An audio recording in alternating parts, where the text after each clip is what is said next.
If you do not have Microsoft Office installed in your computer, then what you can do is you can use Office application, which is there by default in Windows 11.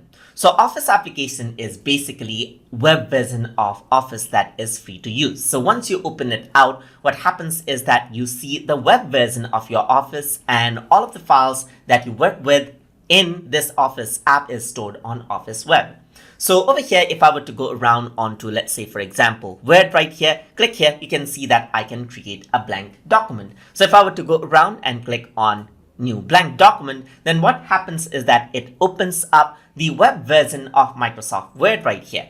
So you can see that there's Microsoft Word, and now you can start working right here. So you can start working on the cloud right here, and everything that you do will be saved out in your OneDrive account. You can close this out as well. Same goes for Excel and other applications in Microsoft Office. You can also go around, click on create right here, and you can create new form, or you can create new spreadsheet right here. So if I were to click on spreadsheet, it opens up the Microsoft Edge browser again. It logs in onto your OneDrive, and then you have the Microsoft Excel online right here, as you can see.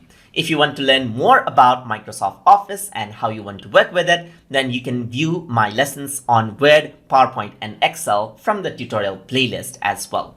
So this is how you can access and work around with Microsoft Office through the Office application that is pre-installed on your Microsoft Windows if you do not have Microsoft Office installed already.